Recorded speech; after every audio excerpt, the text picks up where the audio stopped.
This truck review is brought to you by the letter G, and the letter M, and the letter C, and the letter A, and the letter T, and the number 4, and the letter X, and also another letter A, plus a letter E and a letter V. And I guess there's also a D and an S. I give up.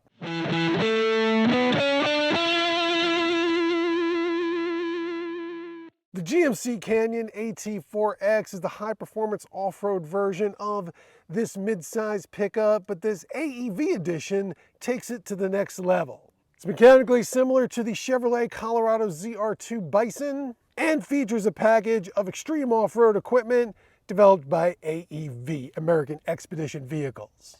The AT4X is already a very capable off-roader that comes with 10.7 inches of ground clearance, the amazing Multimatic DSSV shock absorbers, and a 310 horsepower 2.7 liter 4-cylinder engine with 430 pound-feet of torque, which goes to a 4x4 system with a full-time setting and a 2-speed transfer case, plus front and rear locking differentials. What AEV brings to the game are steel front and rear bumpers with recovery hooks, enough steel skid plates to keep US Steel in business, 17-inch beadlock-capable Salta wheels with 35-inch Goodyear Wrangler Territory mud-terrain tires to help you take advantage of its 12.2 inches of ground clearance and 11.6 inches of rear wheel articulation, 9.9 inches up front.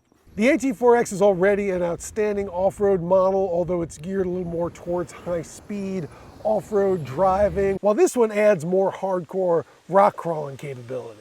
Pricing for the AT4X is $58,820, although right now there's a discount that gets that down to $57,070, while the AEV Edition is $68,630 list, but $65,380 right now. Of course, while this has rock rails, it doesn't have steps, so getting in isn't that easy, but for midsize, it's quite roomy and does pretty well on my 6'1" scooch test, where I see if I could fit behind the front seat set for me without scooching it forward. A little tapping here right now, might need an inch or two, but in the midsize pickup class, that's pretty good. Of course, this comes loaded with the goodies, heated and ventilated front seats. The infotainment system is Apple CarPlay, Android Auto, Google built-in, and Alexa. And I love this air down mode where you can set the pressure you want and it honks the horn when you get there. But you have to bring your own compressor along to fill the tires back up. And I'm still not quite sure why General Motors trucks have this, but one button opens all the windows at the same time.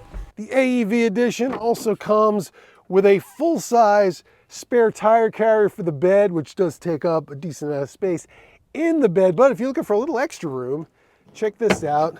Another neat Canyon feature, little hideaway cubby in the tailgate. First off, despite being taller and a couple of 100 pounds heavier, thanks to the AEV gear, this hasn't lost much, if any, of its high-speed performance. Still loves running and jumping around in the sand like a dog on the beach after the lifeguard leaves. DSSV shocks, which stands for Dynamic Suspension Spool Valve. They soak up little bumps, cushion big jumps. They really do it all. But if you can just spring for the AEV Edition and not just for the style, you're gonna want to take your truck somewhere that looks like this now and then and put it to work. This is why you buy the AEV. Technical, rock crawling, the extra ground clearance comes in handy. The skid plates definitely come in handy, and so do the steel bumpers. There's plenty of goodies to help you out here, including a 360-degree camera system, which actually more than 360 degrees because there are cameras under the truck with a washer. And they do actually come in handy, helping you place your tires, especially when you're going uphill. Can't see anything over the hood. Along with giving you plenty of grunt, the 4-wheel drive low setting has a 1-pedal driving feature, kind of like an electric car.